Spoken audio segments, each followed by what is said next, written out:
Hey everyone, we're back and I want to outline one more problem for you. It's from worksheet 11A, it's problem number 15, and it's really a doozy, so I want to sort of walk through it with you before you try it on your own.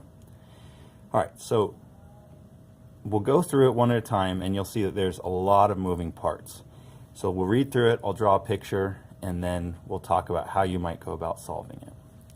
It says ammonium nitrite, and that's this chemical right here, can be decomposed. Decomposition reaction means that it's just by itself breaking down into compounds that come from it to produce nitrogen gas and water.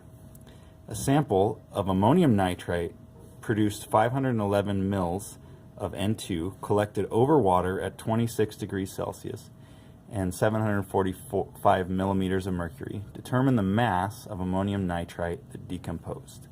The vapor pressure of water is 24 millimeters mercury at 26 degrees Celsius. Okay, so where do we begin? The first thing is, I think it'd be really helpful to actually see a picture of what's happening here. So whenever we say collected over water, that's a really important thing, because what we mean is that this experimental setup, and we'll be doing this in lab, looks something like this. You've got some kind of a beaker, there's water in it, and you've got some kind of a gas collection tube in there inverted. And then there's water in that gas collection tube as well, and above that water, there's your gas. The problem is, in that gas, there's two things. There's the gas that you're interested in, which in our case is nitrogen. So in there, there's N2 gas. But because it's over the water here, there's also H2O gas. And that just adds one layer of complexity, that we have to take into account the pressure that comes from the nitrogen gas, but also the pressure that comes from the water gas, and essentially get rid of the pressure that comes from the water gas so that we can focus on only the pressure that comes from the nitrogen gas. That's relatively simple. We use Dalton's law of partial pressures for that. We use the total pressure is equal to the pressure of the two gases just added together. So the pressure of nitrogen plus the pressure of water. And like I said, we're interested really only in the pressure of nitrogen. So we're going to rearrange this equation to say that the pressure of nitrogen that we want to actually pay attention to is the total pressure minus the pressure of water. So if we knew the total pressure, we could subtract out the pressure of water and get just the pressure of nitrogen. All right, so this is the experimental setup. This is the added complexity, or one piece of added complexity. Let's now take a look at the problem and how we might go about that. First off, notice that when we got here that it says not balanced. So you're going to need to balance this equation to begin with so that we can get the proper mole ratios.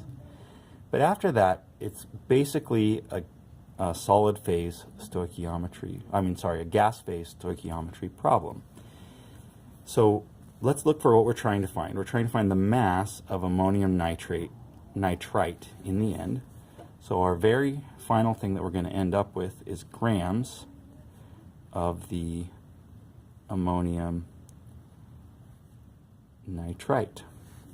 And what we're going to start with is information about a gas. So we have information about the gas, which is the nitrogen.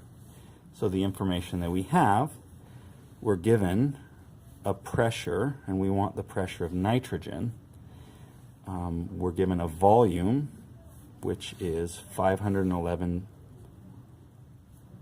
milliliters, and we're given a temperature that's 26 degrees Celsius, and of course we always know R.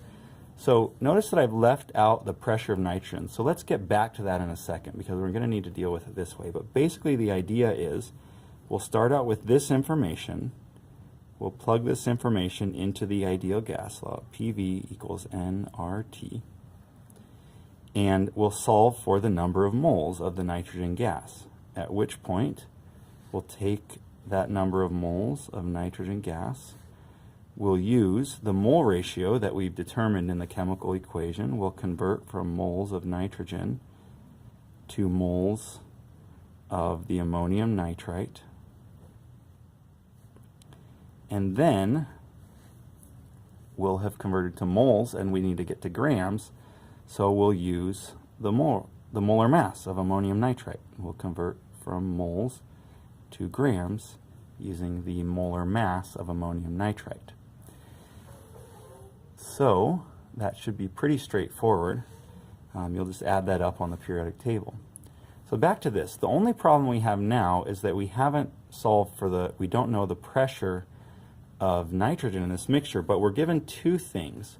We're given the pressure of water as this and the total pressure as this. So that's what we need to do first, is we need to solve for a pressure of nitrogen is equal to the total pressure total minus the pressure of water, which is right here. Take the total pressure, subtract the pressure of water, that'll give us our pressure of nitrogen. Once we get all that, we can use the ideal gas law to find the moles of nitrogen, use the mole ratio for when we balance the equation to convert to moles of ammonium nitrate, then use the molar mass of ammonium nitrate to convert to grams of ammonium nitrate. And you'll be done. Thank you very much.